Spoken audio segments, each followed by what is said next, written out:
여러분 안녕하십니까? 포항 MBC 뉴스데스크입니다. 포항 북부소방서가 36년 만에 옛 포항 북부 경찰서 부지로 이전합니다. 청사가 좁은 탓에 출동이 지연되거나 훈련이 부족했던 점이 보완될 것으로 기대됩니다. 배현정 기자입니다. 포항시 북구 덕산동에 위치한 포항 북부소방서. 1987년 준공 당시 소방 인원과 장비 규모에 맞춰 지어졌는데 36년이 지난 현재 260여 명이 근무하기엔 시설이 턱없이 부족합니다. 소방서 1층 차고에는 긴급 출동해야 할 소방차가 이중 주차되어 있고 소방관 개인 장비는 부족한 보관함 위로 한가득 쌓여 있습니다. 출동은 전 차량이 동시에 나가야 되는데 차가 이중으로 주차되어 있다 보니까 뒤차가 가려면 앞차를 빼줘야 되는 그런 실정이다 보니까 현재는 좀 애로사항이 많습니다.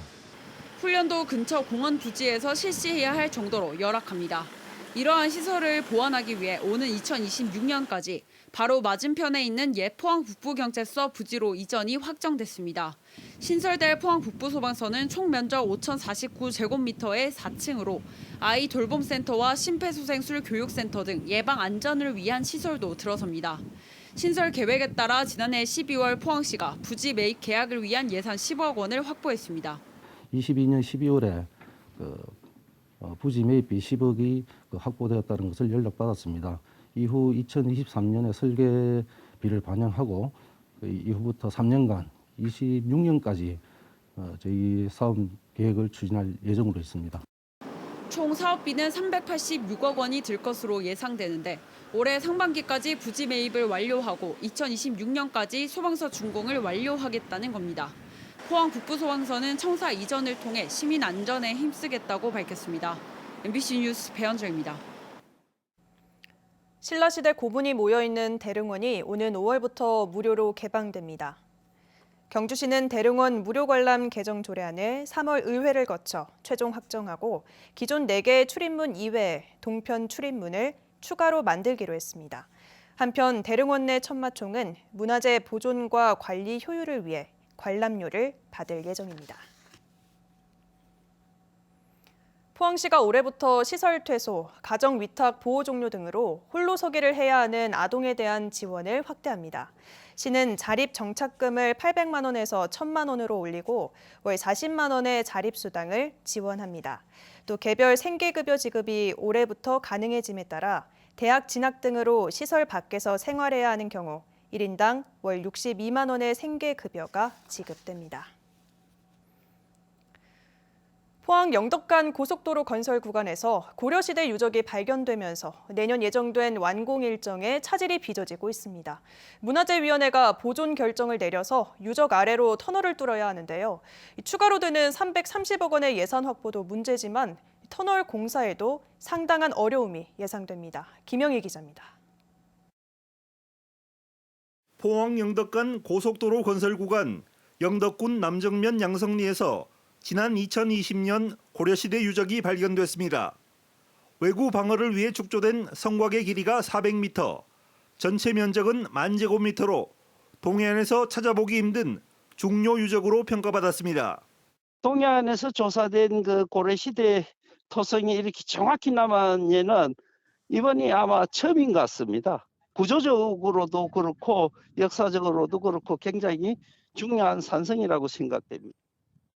문화재위원회는 유적 보존을 위해 유적 아래 터널을 뚫는 방식을 최종 결정했고 시행처인 한국도로공사가 이달부터 설계 변경과 추가 사업비 확보를 위한 협의를 시작했습니다. 그런데 이곳이 연약 지반인 토사로 이루어져 터널 굴착과 시공에 큰 어려움이 예상되고 공기 연장도 우려되고 있습니다.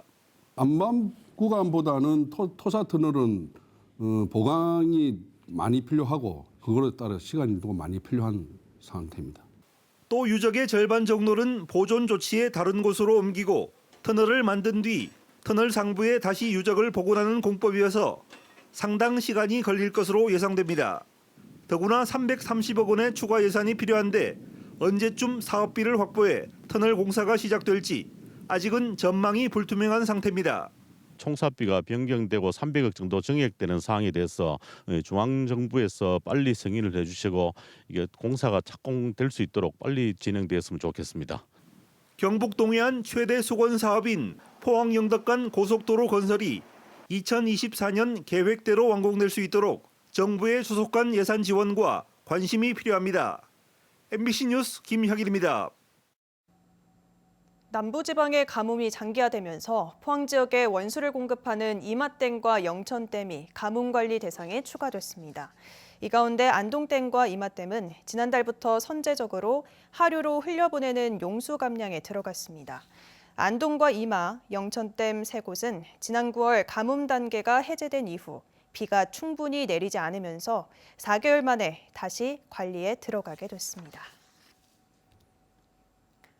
포항시는 2차 전지와 수소 등 신산업 분야에서 산업단지 수요가 폭증함에 따라 오늘 산업용지 확보를 위한 대책회의를 열었습니다.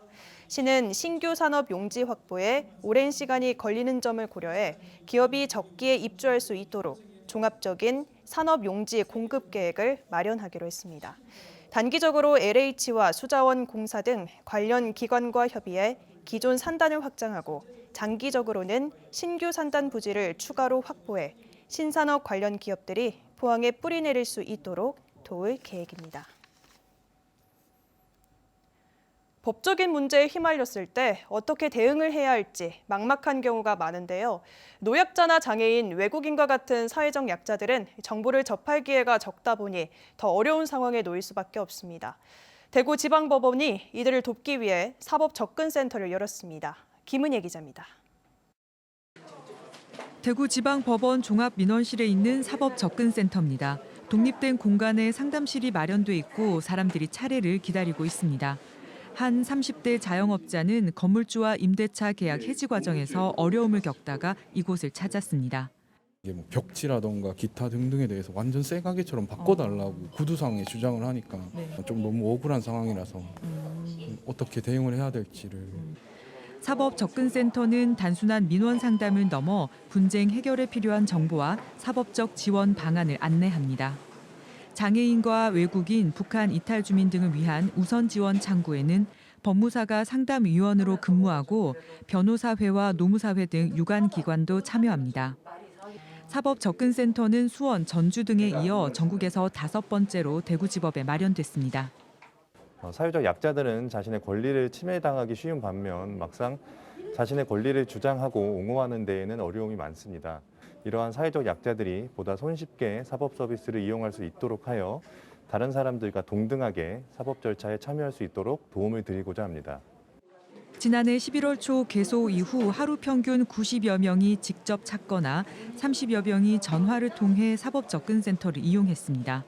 법원은 이용하는 시민들의 의견을 들어 개선할 사항은 고쳐나가면서 사회적 약자들의 사법 접근성을 강화할 방침입니다. MBC 뉴스 김은혜입니다. 오늘 아침 포항의 최저기온이 영하 13도까지 떨어지는 등 경북 동해안 전역에 한파특보와 함께 건조주의보가 발효 중입니다. 동해 남부 먼바다에 풍랑특보가 발효된 가운데 물결이 최고 4m로 높게 일겠습니다. 내일도 경주 영하 10도, 포항 영하 7도로 춥겠고 늦은 오후부터 1cm의 눈이나 1mm 안팎의 비가 내리겠습니다. 한편 어제부터 이어진 한파로 포항과 경주에서 계량기 동파 신고가 한 건씩 들어왔으며 어제 강풍으로 인명피해는 없었지만 경북 전역에서 54건의 바람 피해가 접수됐습니다. 한파가 지속되는 가운데 울릉도에는 어제부터 70.6cm의 폭설이 내렸습니다. 울릉군은 제설차 6대와 살수차 등을 동원해 제설 작업을 벌이고 있고 폭설로 통제됐던 일주도로 버스 운행도 대부분 정상화됐습니다. 하지만 일주도로 내수전과 주감 간 7.8km 구간은 파도가 도로에 넘어와 아직까지 통제 중이고 포항 울릉 간 여객선도 지난 23일 이후 운항하지 못하고 있습니다. 포항시는 안전사고를 예방하고 지하시설물을 효율적으로 관리하기 위해 오는 2025년까지 127억 원을 투입해 지하시설물 데이터베이스 구축에 나섭니다. 조사 대상은 포항 지역 지하 공간에 설치되어 있는 상하수도 1,490km입니다. 시는 지하시설물 탐사를 통해 얻은 자료를 포항시 공간정보 활용 시스템에 등록해 관리할 예정입니다. 경북문화관광공사는 설 연휴 동안 경주 보문단지에 8만여 명의 관광객이 찾았다고 밝혔습니다. 설 당일 보문단지 내 콘도와 호텔의 숙박 점유율도 90%를 넘었습니다. 안동문화관광단지에는 5천여 명이 방문했습니다. 경주시 노동동 옛 시청부지에 조성한 봉황대 공영주차장이 다음 달 1일부터 정식 운영에 들어갑니다. 봉황대 주차장은 차량 100대를 댈 수 있고 국가유공자와 장애인 차량, 환경 친화적 차량 등을 자동 인식하는 자격 확인 서비스가 도입됐습니다. 경주시는 봉황대 주차장 정비로 황리단길과 시내 관광객들의 접근성을 높일 것으로 기대하고 있습니다.